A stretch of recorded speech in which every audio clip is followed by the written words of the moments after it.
Today I'm going to show you how to cancel a meeting in Google Calendar quickly and correctly. This is a super useful skill if your plans change, if a meeting gets rescheduled, or if you simply need to remove an event from your calendar without confusion.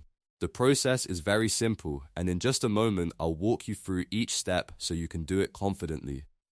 If you find this tutorial helpful, please hit the like button and subscribe for more easy tech guides just like this.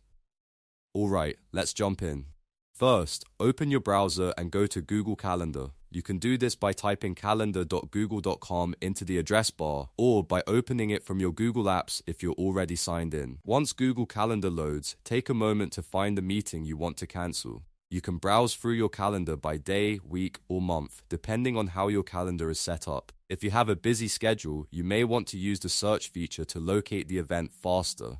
When you see the meeting, click on it once to open the event details box. This box will show you the meeting information, including the title, time, location, and any notes or guests attached to it. Now look to the top right of the event details box. You should see a trash can icon labeled Delete Event. This is the option you need to cancel the meeting. Click that trash can icon and Google Calendar will remove the event from your calendar. If you created the meeting and invited other people, they may receive a cancellation notice depending on the event settings. That's why it's always a good idea to double check the details before deleting anything, especially if it's a shared meeting with coworkers, clients, or classmates. If you accidentally click the wrong event, don't worry. Just close the box and select the correct meeting before deleting it.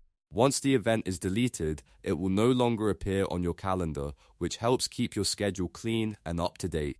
And that's it, you've now cancelled a meeting in Google Calendar in just a few clicks. If this video helped you out, please make sure to like the video and subscribe to the channel for more simple tutorials like this one. Thanks for watching, and I'll see you in the next video.